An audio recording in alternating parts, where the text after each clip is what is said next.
Alright, let's go over the rest of the things AppleSoldier is giving Apple credit for that they didn't actually do.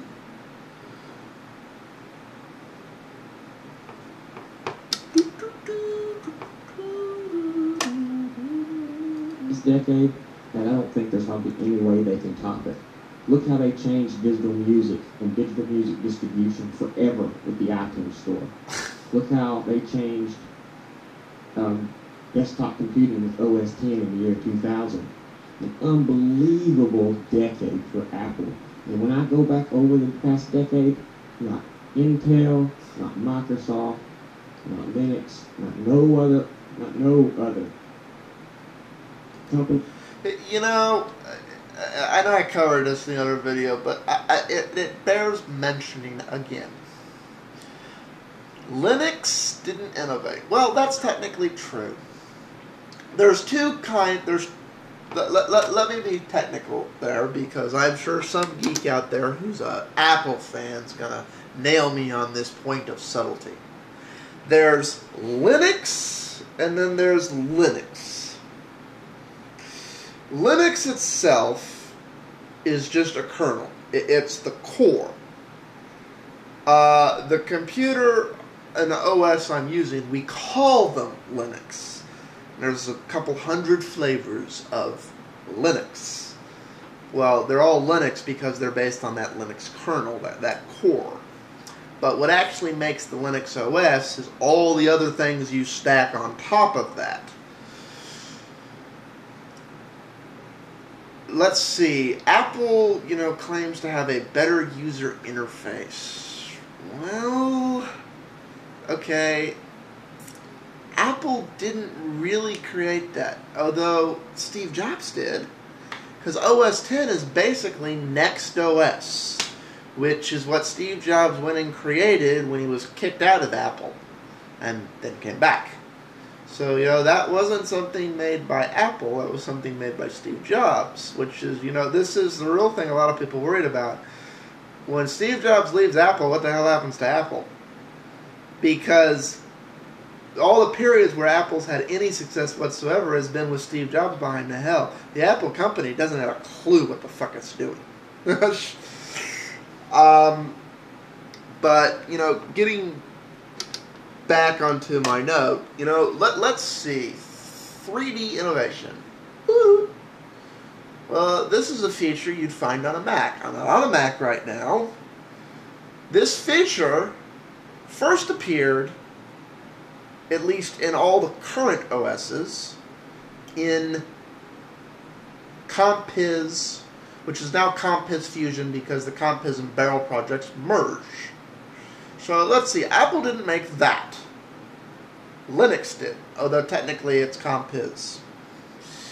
Multiple desktops, the way they work on a Mac. I only have 4 enabled here, but I could have the 16 if I wanted.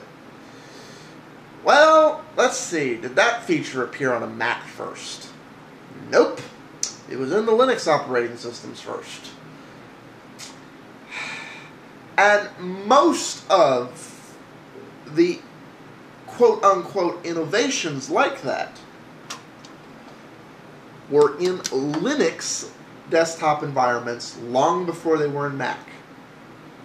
A few years later, despite the fact that all those innovations had been free as they were developed, built, and improved upon in Linux, Apple said, we've added these great features that we've poached from the open source development by recreating them ourselves.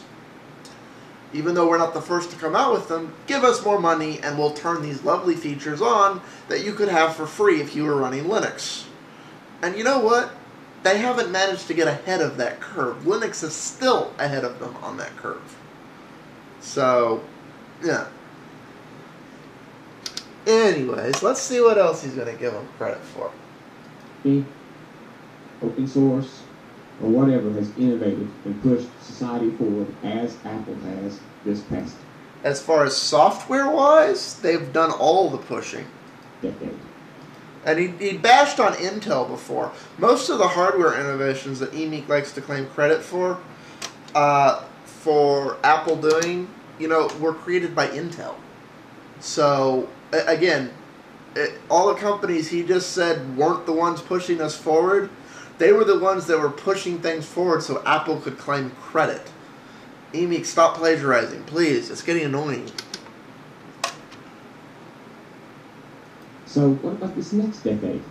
Do y'all have any resolutions for this year? I have a New Year's resolution for 2010, not the whole decade, but my technology New Year's resolution is going to be to redo my office space. Good for you. Paint it, buy a new desk, get a new Mac Pro, and set everything all up. Hey, if you want to spend all that money on something that doesn't necessarily do as much, that's your choice. People can look at it when I'm making videos. I'm going to have a real nice little studio here for my videos, since this will be the first year that I am completely... You know, I never noticed, but I can see how some people would be that retentive. You know, in a couple months, I'm going to try to start redoing my office space and stuff like that, and that's my first resolution. So this was just a quick little video for the weekend. The last video I posted, the D-Road trip, was kind of negative, and, you know, I apologize to him. Say, I'm going to let him finish out, but I don't think he says anything else that's worth commenting on. But I don't want to cut him short, you know, people say, you cut him off and took him out of context. You know, I'm just like that. I might cuss you in a video, but if you're nice to me and you PM me, I'll help you if I can. So that's just the way it is. Anyways, so this was just a real pick-me-up video to tell you my New Year's resolution, and that is redo my office space after I get my new Mac Pro. So I guess that's kind of two new resolutions. And I really wanted to reflect and have you guys think about the past decade and how Apple has innovated over the past decade, from the iTunes Store to the iPod. The iTunes Store and the iPod has changed society so much. I don't disagree on that. But, you know, to quote somebody that he loves to misquote and take completely out of context, the iPhone is successful because of its Microsoftian nature. It is. That's part of what makes it successful.